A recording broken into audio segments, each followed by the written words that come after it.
Burn it down, let's start anew. Out of ashes, dreams come true. I called this YouTube channel Burn It Down, hopefully not too cynically, but as an idea that we're going to have to burn everything down and start again in this revolution. And I don't mean that in a cynical sort of civil war kind of way, but in a way that we need to start rethinking about how we approach almost how we do everything. And the first thing that struck me was this idea of live YouTubing or streaming, because basically we can't trust things now that are recorded. We can't trust things that are tampered with. So are we going to trust things that are entirely live? I did something the other day where I had to open a bank account or test who I was, and they asked me to stare into my phone and say a few words. And I immediately thought, and obviously it's automated, immediately thought that I could have set up another phone that would have done that and tricked the first phone into thinking of who I was. And we're going to get caught, I think, in the next year or so in these loops of security, of people thinking they've duped an AI system and other people figuring out ways to dupe it back.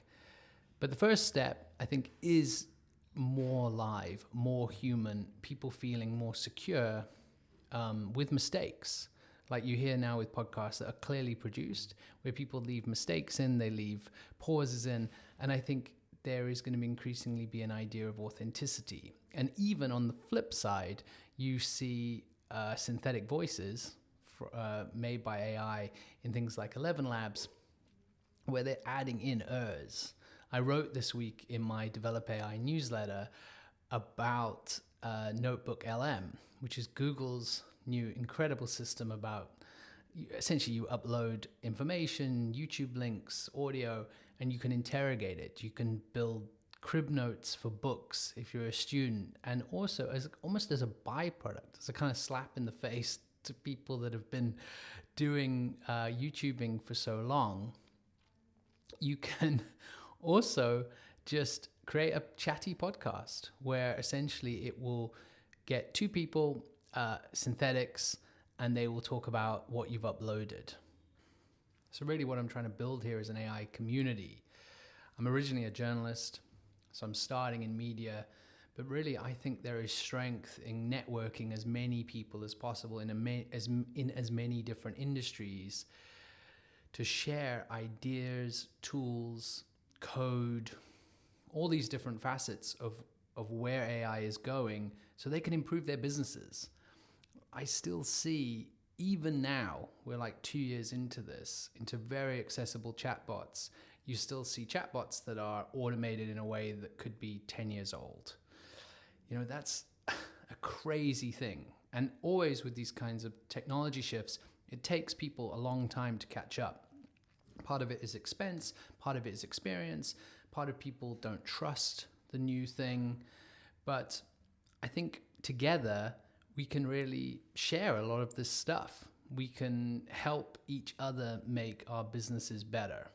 And media has been under strain for 20 years, you know, in terms of their business model, since the internet really kicked off. And every journalism conference I go to, people talk about monetization, they talk about business models, and really no one's really cracked it. And I was on a call yesterday where it struck us that, you know, AI isn't just something that can help with monetization. It's also an inflection point where people can kind of reassess, where are we going? Because if Google is producing as an offhand feature, something that can produce a chatty podcast that may or may not be able to produce something exactly like what you are listening to or watching now automatically, then journalism, lots of industries need to kind of reassess and go, okay, what is my value here? It isn't just about going, which AI tools can I scramble for to make my product better or cheaper? It's also going like, can I compete with what I want to produce and what I plan to produce in this industry of generative content? And that's like a reckoning that, you know, has been a long time coming. I mean, the big difference between social media and here is that social media sort of at its core was trying to use your content to click to. You know, they wanted people to go on Facebook, scroll through Facebook, but there was always the option to click through to your article or whatever you were producing. That's kind of gone now. Like, people are creating certain LLMs with click-throughs, but in my experience, when I see someone interacting with a chatbot, they don't want to click away. They're engaging with the chatbot, right? They're having a conversation.